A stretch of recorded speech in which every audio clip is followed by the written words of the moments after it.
हैं कि उनके साथ अन्याय हुआ है। मुझे लगता है इससे ज्यादा गुमराह करने वाला दूसरा वक्तव्य हो ही नहीं सकता। व्यक्ति के कारनामे उसको उसके कार्यों की सजा देती है। जिसने जो किया होगा वह फल भी भोगेगा। मामले न्यायालय में है, मेरिट के आधार पर न्यायालय निर्णय ले रही है, तो उसमें सरकार और पार्टी को दोषारोपण करने का कोई मतलब नहीं होता है।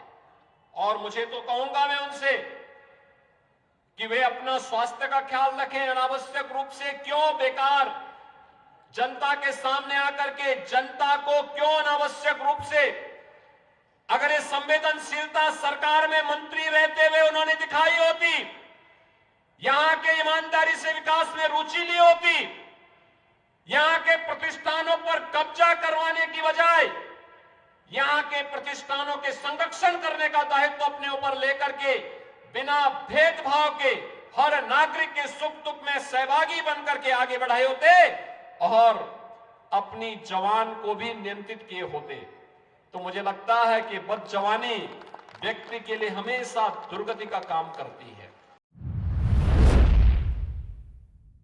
ये तो तय है कि सरकार उत्तर प्रदेश में बीजेपी की ही रहनी है, केंद्र में प्रधानमंत्री मोदी जी रहने हैं, लेकिन आपने सांसद जिता के भेजा, एक मैसेज गया कि रामपुर भी विकास के साथ जुड़ना चाहता है। विधायक चुनाव जिता करके भेजेंगे, एक मैसेज होगा, रामपुर अब उन अवसरवादी हाथों के खिलाफों का खिलौना नहीं बनेगा जो 200 वर्ष पुराने मदरसे को बंद करके अपनी जागीर बनाने का काम करते थे, जो यहां के ऐतिहासिक पांडुलिपियों को जबरन चोरी करवा करके उनको नष्ट करना चाहते थे। एक धरोहर थी रामपुर की, लेकिन रामपुर की इस धरोहर को नष्ट करने का काम किया गया, पांडुलिपियों को नष्ट करने का काम हुआ। राष्ट्रपिता महात्मा गांधी जिस सिटी मॉन्टेसरी स्कूल में आके ठहरते थे, उसको जबरन कब्जा करने का प्रयास हुआ। समाजवादी पार्टी ने यहां के इंटर कॉलेज को, राजकीय इंटर कॉलेज को कब्जा करने का प्रयास किया। पांडुलिपियां आने वाली पीढ़ी की एक धरोहर होती है, लेकिन कुछ लोगों ने उसे अपनी बपौती बना करके नष्ट करने का प्रयास किया, उसे खुर्द-बुर्द करने का प्रयास हुआ। और हमारी सरकार ने तो यही तो कहा कि भाई इन पांडुलिपियों की क्या गलती है, तो धरोहर की चीज है, इसको संरक्षित किया जाना चाहिए। हमारी सरकार उन्हें संरक्षित करने का कार्य कर रही है।